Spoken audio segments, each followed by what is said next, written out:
오늘은 사도신경 마지막 고백인데요. 마지막의 내용 고백입니다. 몸이 다시 사는 것과 영원히 사는 것을 믿사옵나이다. 몸이 다시 산다. 영원히 산다. 영원히 산다는 것보다는 오히려 영원한 생명이 더 낫겠습니다. 몸이 다시 산다는 것은 부활이고 영원히 산다는 건 영원한 생명입니다. 부활과 영원한 생명, 우리가 기본적으로는 알고 있는 내용인데 좀 더 명료하게 확인하고 인식하는 것이 중요하겠습니다. 먼저 부활을 생각할 때 부활, 다시 산다는 것은 죽음을 전제하잖아요. 죽는다 하는 것, 죽는데 다시 산다는 것. 죽으면 끝나는 것이 아니고 다시 산다는 것. 이거는 신자는 물론이지만 불신자도 다시 산다는 것. 이거는 하나님께서 가르치신 말씀인데요. 죽으면 끝나지 뭐 하는, 이것은 많이 잘못된 거죠. 죽으면 끝나는 것이 아니고 다시 산다 하는 것. 그런데 다시 살아날 때 어떤 상황에 참여하느냐 하는 문제, 이것은 살아있을 때 결정이 난다는 것 생각해야 합니다. 쉽게 말하면 살아있을 때 영원한 생명이냐 영원한 형벌이냐 나뉘어진다는 겁니다. 그러니까 살아있을 때 잘 살아야 하겠다는 것, 살아있을 때 어떻게 살았느냐가 매우 중요하니까 정신 차리고 잘 살아야 하겠다는 것. 그런데 이 땅의 삶이 영원하지는 않다는, 죽음을 앞두고 살아간다는 것 생각해야 하고, 또 죽음이 끝나는 것이 아니고 사후 세계가 있다는 것 꼭 생각해야 하겠습니다. 먼저 성도의 죽음과 불신자의 죽음, 이걸 좀 생각하면서 어떤 상황이 펼쳐질지를 생각해야겠습니다. 먼저 성도의 죽음. 성도가 죽으면 바로 그리스도에게 올라간다 하는 것 우리가 잘 압니다. 성도가 죽으면 그리스도에게 올라간다. 그리스도께서 계시는 곳으로 간다. 물론 영혼이 그렇다는 건데요. 이것은 그리스도와 연합이 되어 그의 지체로 살았기 때문입니다. 이 땅에서 그리스도와 연합하여 그리스도의 지체로 살았으니까 죽으면 그리스도에로 간다 하는 것이 당연한 거죠. 그런데 이걸 어떻게 믿을 수 있느냐? 그리스도와 연합이 되어서 죽으면 그리스도에게로 간다. 사후세계를 어떻게 알 수 있느냐? 죽음 이후의 문제는 사실 우리가 잘 모릅니다. 많은 인류들이 죽음 이후의 문제를 잘 알 수 없어요. 모릅니다. 근데 안다는 사람도 있고 하는데, 어떤 사람은 죽었다가 살아났다 하고 이야기를 쫙 하는데, 그런 사람들의 얘기를 들어보면 이 땅에서 경험한 것들, 보고 듣고 학습이 된 그 전제하에서 이야기하는 것을 알 수가 있습니다. 뭐 이렇다 저렇다 하는 말을 들어보면 그거는 사후 세계의 이야기는 아니죠. 이 세상에서 터득된 지식을 가지고 이야기하는 거죠. 그러니까 우리의 생각으로는 사후 세계를 잘 알 수 없습니다.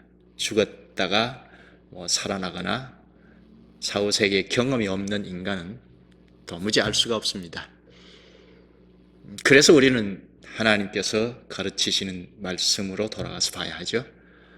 말씀에서 뭐라고 하는가, 어떻게 가르치시는가. 이 사후 세계의 문제도 하나님 주권 하에 있으니까 하나님께서 가르치시는 말씀을 이렇게 봐야 하죠.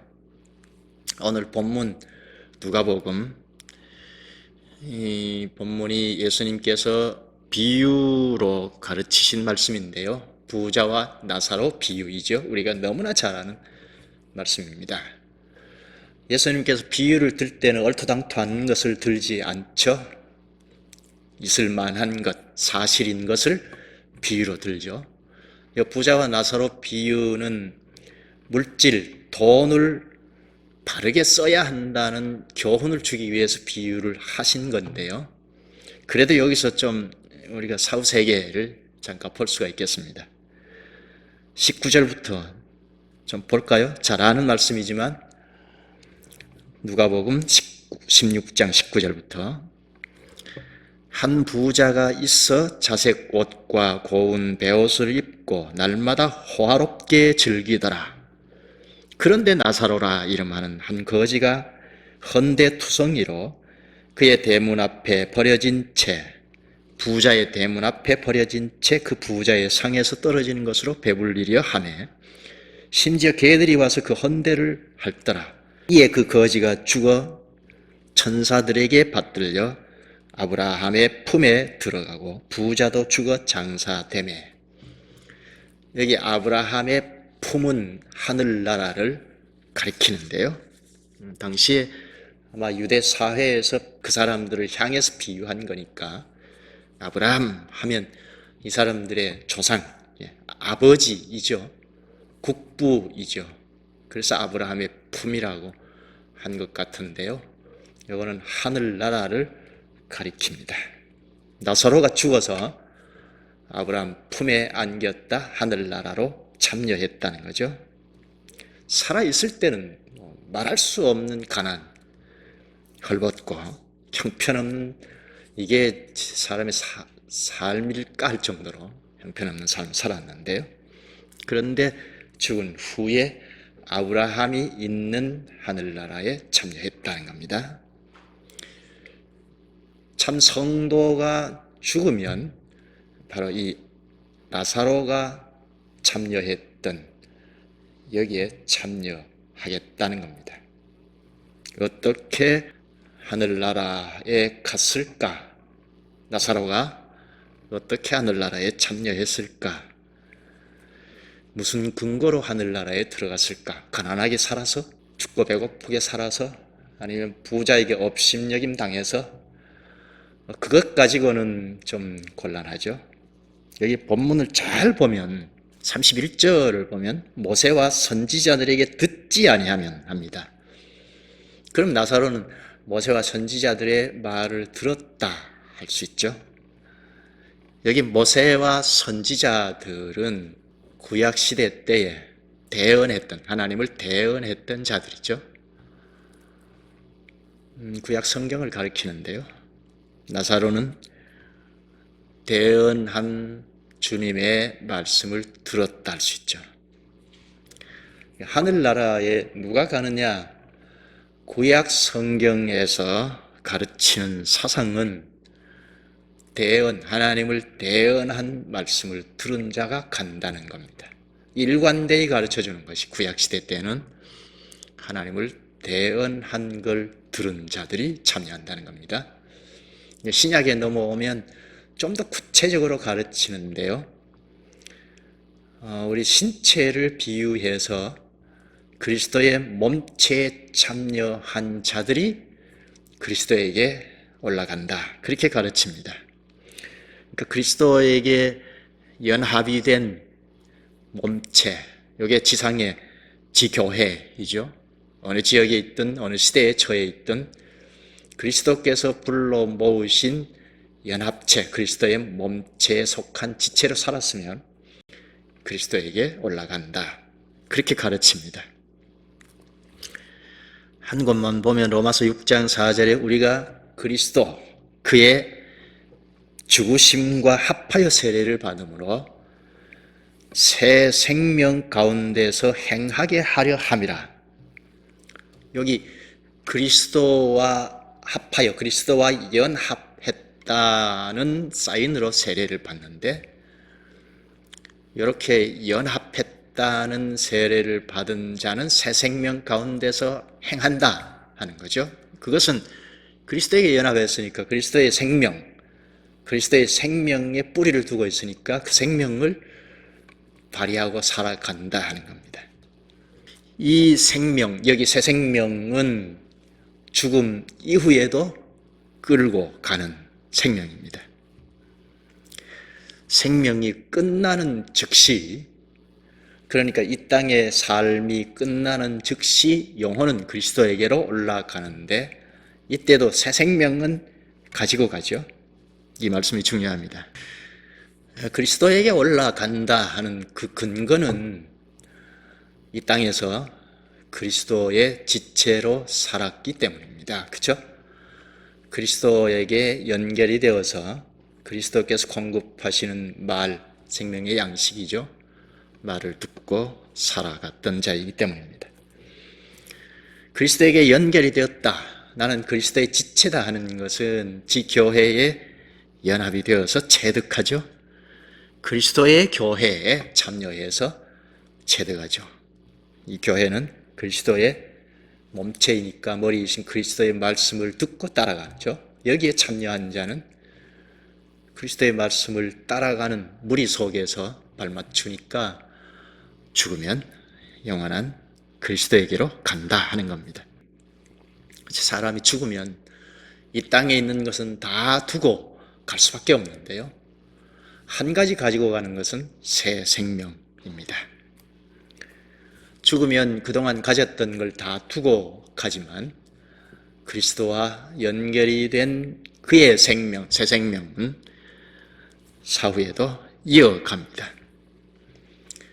그 때문에 이 땅에서 생명이 없으면 생명을 얻어야 하고, 그리스도와 연합이 되어서 그리스도의 생명을 가졌으면 그걸 발휘하고 살아가는 것이 참 성도입니다. 새 생명을 발휘하고 살아가다가 그리스도에게 올라가는데요, 그러면 그리스도에게 가면 이제 이 땅에서 그리스도와 함께 교제하는, 그 교제와는 차원이 다른 실제적인 교제가 이루어질 겁니다. 로마서 8장 38, 39절에 보면 내가 확신하노니 사망도 우리 주 예수 그리스도 안에 있는 하나님의 사랑에서 끊을 수 없으리라.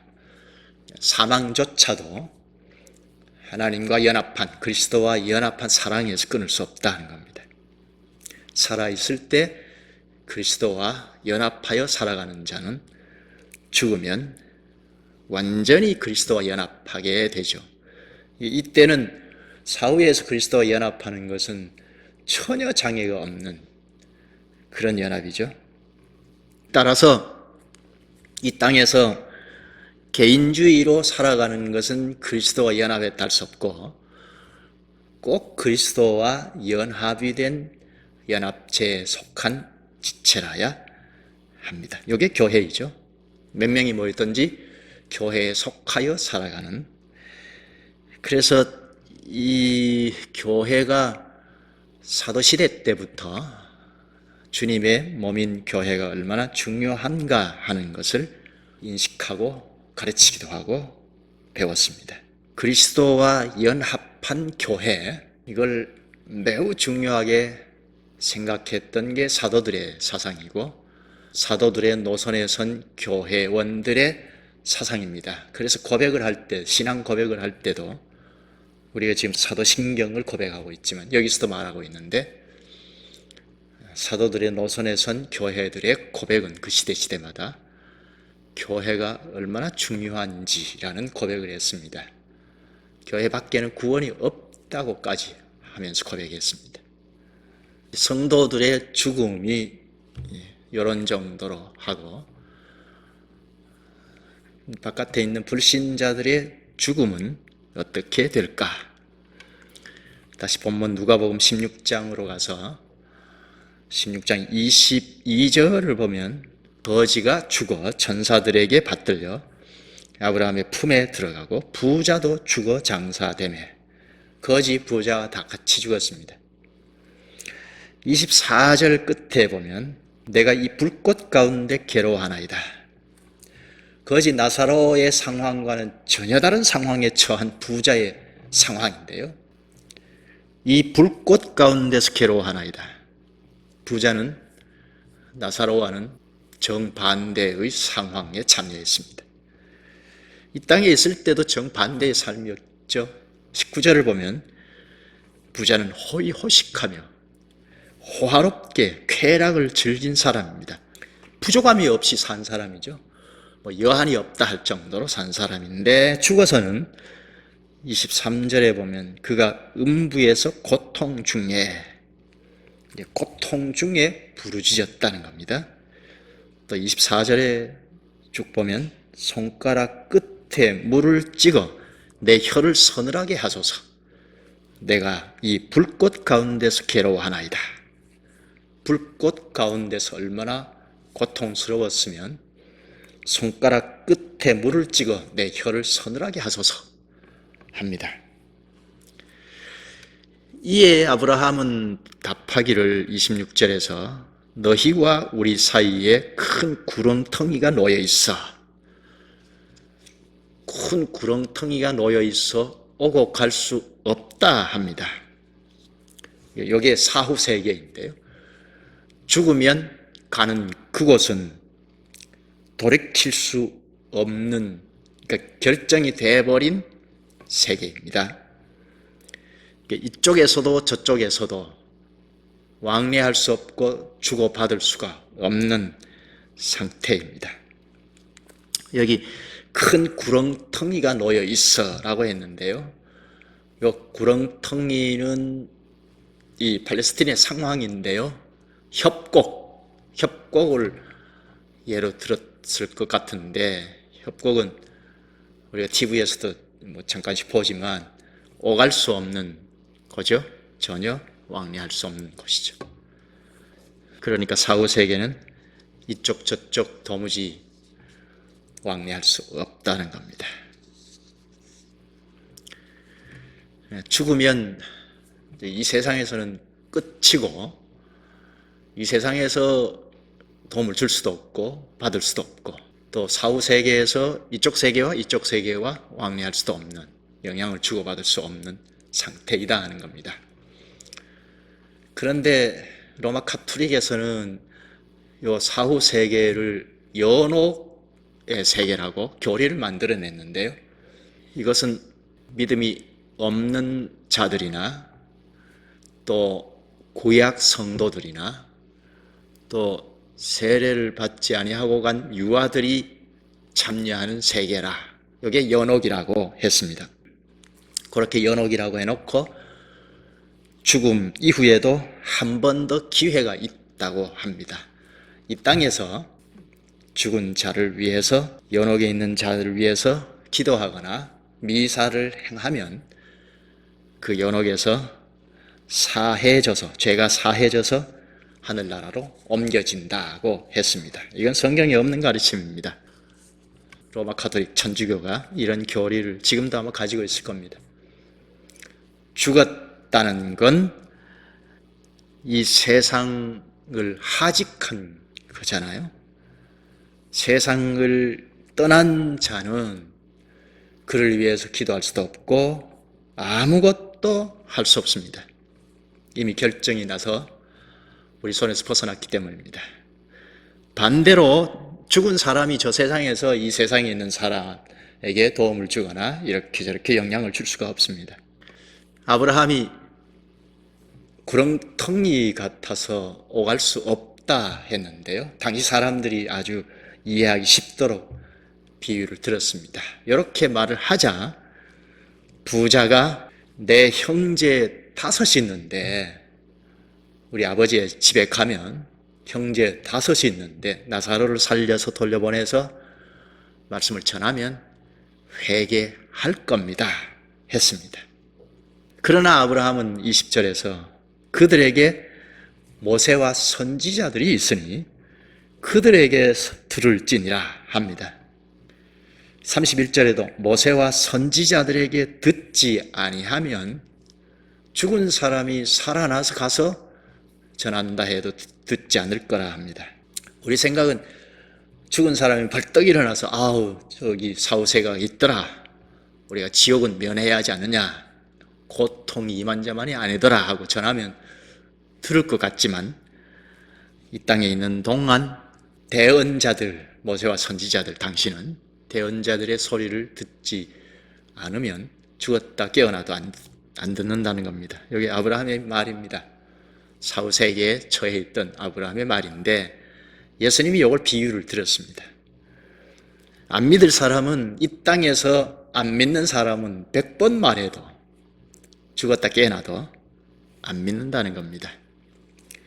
여기 모세와 선지자들은 구약 성경인데요. 구약 성경 계시가 있고 당시에 제 대언자들이 있고 한데 그 대언의 말을 듣지 아니하면 별수를 다 써도 안 듣는다는 겁니다. 여기 부자는 24절 끝에 보면 불꽃 가운데서 괴로워합니다. 이 상황, 이곳이 바로 이 땅에서 그리스도 밖에 있었던 사람들이 죽으면 가는 곳입니다. 곧 불못이라고 하기도 하는데요. 어떤 상황인지 우리가 이해할 수 있도록 가르쳐준 말씀인데 불못이라고 합니다. 요한계시록 21장 14절에 지옥을 둘째 사망이라 하고 불못이라고 합니다. 여기에 불신자들이 가는 곳입니다. 성도가 가는 곳과는 전혀 다른 거죠. 그리스도에게 연합이 되어서 살던 성도는 곧바로 그리스도에게 올라간다고 했죠. 육체는 물론 땅 속으로 들어갑니다. 영혼이 그리스도에게로 올라가는데요. 육체는 땅 속에 있다가 예수님께서 재림하실 때, 다시 오실 때 땅에서 부활한다 하는 것, 이건 지난번에 생각했죠. 다시 살아나서 영혼과 결합이 되는 온전한 몸체, 이거는 영화의 몸이라 할 수 있죠. 예수 그리스도의 몸체와 같습니다. 우리가 죽으면 육체는 땅에서 일으킴을 받을 때까지, 예수님이 다시 오실 때까지 무덤에서 쉽니다. 쉬다가 주님께서 오실 때 부활합니다. 성경에는 무덤에서 쉬는 상태를 잠잔다라고 하는데요. 잠잔다는 것은 깨어날 것을 예상하잖아요. 그러니까 예수님 다시 오실 때 깨어난다. 그래서 영혼과 결합이 되어 영원한 세계인 그리스도에게로 간다는 겁니다. 그리스도께서 다시 오시면 우리가 다 그리스도의 영광스러운 몸과 같이 됩니다. 이건 우리가 상상해서 그렇게 예측하는 것이 아니고 주님의 말씀이 그렇게 가르칩니다. 그리스도의 몸 상태, 부활의 몸 상태이죠. 이거는 어떤 제한을 받지 않죠. 시공간의 제한을 받지 않는 몸 상태였잖아요. 그것처럼 우리도 그리스도께서 다시 오실 때 그런 몸 상태, 영광의 몸 상태로 된다는 겁니다. 사람이 죽으면 끝나는 것이 아니다 하는 겁니다. 예수님께서 친히 가르치셨습니다. 여기 부자와 나사로 비유를 하시기 직전에 본문 28절, 29절을 보면 이를 놀랍게 여기지 말라. 무덤 속에 있는 자가 다 그의 음성을 들을 때가 오나니 선한 일을 행한 자는 생명의 부활로 악한 일을 행한 자는 심판의 부활로 나오리라. 신자나 불신자나 다 부활한다는 거죠. 예수님께서 다시 오실 때 죽은 자들을 먼저 다 일으킨다 합니다. 하나는 생명의 부활이고 하나는 심판의 부활이다 하는 겁니다. 부활하기는 하는데 성격이 다르죠.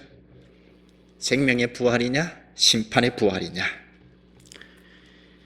여기 29절을 보면 선한 일을 행한 자는 하죠. 선한 일을 행한 자는 생명의 부활이라 합니다. 선한 일, 이거는 쉽게 말하면 그리스도의 지체로 그리스도의 말씀을 따른 자, 말씀을 들은 자는 생명의 부활. 그럼 악한 일을 행한 자는 심판의 부활. 악한 일을 행한 자는 쉽게 말하면 말씀을 안 들은 자, 이는 심판의 부활이라는 겁니다. 요한복음 12장 48절에 예수님께서 나를 저버리고 내 말을 듣지 아니하는 자를 심판할 이가 있으니 곧 내가 한 그 말이 마지막 날에 그를 심판하리라. 그리스도께서 하신 말씀을 듣지 아니하면 그 듣지 아니한 그 말이, 그리스도께서 하신 말을 듣지 아니한 그 말이 마지막 때 심판한다는 겁니다. 예수님께서 오셔서 심판하시는데 말을 했는데 안 들은, 그리스도의 말씀을 안 들은 그 말씀이 심판한다 합니다. 우리 주변에서 종종 듣는 말이 인생이 별 수 없다, 죽으면 끝나지 뭐, 이렇게 특히 연세 드신 분들이 이렇게 종종 말을 합니다. 이해가 되기는 하나 우리가 성경으로 돌아가서 보면 그게 얼마나 허망한 말인지 알 수 있습니다. 죽으면 끝나는 것이 아니기 때문이죠. 죽음, 끝, 그렇지 않다는 겁니다. 주님 다시 오실 때 불신의 상태에서 죽었으면 심판의 부활, 일으킴을 받고 성도로 다시 살아나면 영원한 생명으로 부활한다 하는 겁니다. 영원한 심판, 형벌이 내려질 때 이 형벌이 끊임없다, 끝이 없다, 형벌의 고통이 끝없이 이어질 것을 가르칩니다. 그런데 성도의 부활 역시 끝없이 이어지는데 상황은 전혀 다릅니다. 고린도전서 15장 51에서 52절에 보라, 내가 너희에게 비밀을 말하노니 우리가 다 잠잘 것이 아니요 마지막 나팔의 순식간에 오려니 다 변화되리니.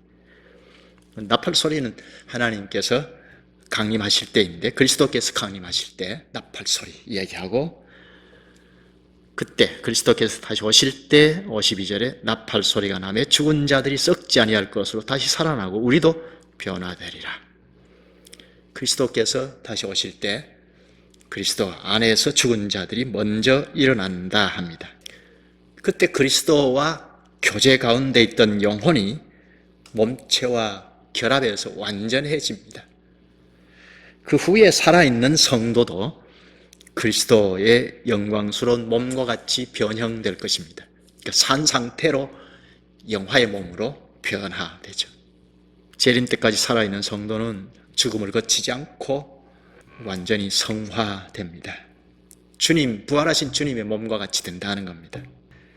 요한일서 3장 2절에 보면 그리스도께서 나타나시면 우리도 그와 같이 될 것이라 합니다. 그리스도와 같이 될 것이라. 그러니까 그때 몸 상태는 썩지 않을 몸이죠. 지금은 썩을 몸인데 그때는 영원히 살 몸, 영화의 몸입니다. 고린도전서 15장 53절에 말합니다. 이 썩을 것이 반드시 썩지 아니할 것을 입겠고 이 죽을 것이 죽지 아니함을 입으리로다. 지금 우리의 몸은 쇠약해지고 병들고 늙어가는 몸입니다. 그러나 그때는 썩지 아니할 것을 입는다. 죽지 아니함을 입으리로다 합니다. 그러니까 이때는 삼위 하나님을 섬기고 찬송하고 교제하는데 전혀 장애가 없는 상태에 이를 것입니다. 이때는 죄인들은 다 심판하여 영원한 벌에 처해버렸고 하나님을 대적하던 원수는 다 사라져버렸습니다. 다만 성도들만 참여한 세계에서 영원히 하나님을 섬기고 노래할 것입니다. 여기 마지막으로 하나 생각할 것이 영원한 생명인데요. 영원한 생명, 이건 뭐 영원히 산다 그보다는 영원한 생명, 요한복음 17장 3절에 예수님이 가르치시기를 영생은 곧 유일하신 참 하나님과 그가 보내신 자 예수 그리스도를 아는 것이니이다 합니다. 하나님과 그리스도를 아는 것이 영원한 생명이라고 합니다. 우리가 죽음 저너머로 가면 하나님과 그리스도를 여지없이 아는, 이 땅에서 있을 때와는 차원이 다른 삶의 세계로 들어갈 겁니다. 자꾸 이 땅에서 이미 알고 하는데 말씀을 통해서 하나님이 이런 분이고 예수 그리스도가 이런 분이시고 하는 것을 쭉 알아가다가 죽으면 영원한 세계에서 명확하게 알게 될 겁니다. 오늘 본문 요한복음 5장 24절에서 예수님은 이렇게 말씀하십니다. 내가 진실로 진실로 너희에게 이르노니 내 말을 듣고 또 나를 보내신 이를 믿는 자는 영생을 얻었고 심판에 이르지 아니하나니 사망에서 생명으로 옮겨졌느니라. 예수님이 말씀하신 영원한 생명, 이건 이 땅에서 결정이 되는, 이 땅에서 시작이 되는 겁니다. 생명으로 옮겼다 하죠.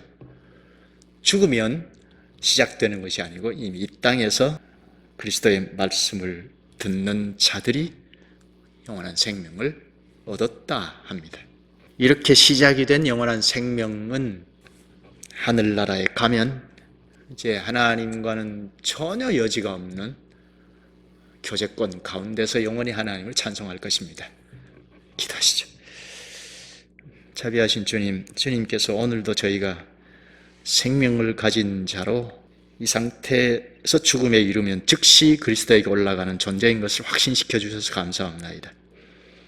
항상 그리스도의 지체로 존재하며 새 생명의 양식을 공급을 받는 대로 힘써 발휘하다가 영원한 영광의 나라에 들어가서 삼위 하나님을 찬송할 수 있게 하시옵소서. 영원히 그리스도와 함께 왕노릇할 것을 기대하며 힘써 생명을 발휘하는 데 이르게 하시옵소서. 예수님 이름으로 기도하옵나이다. 아멘.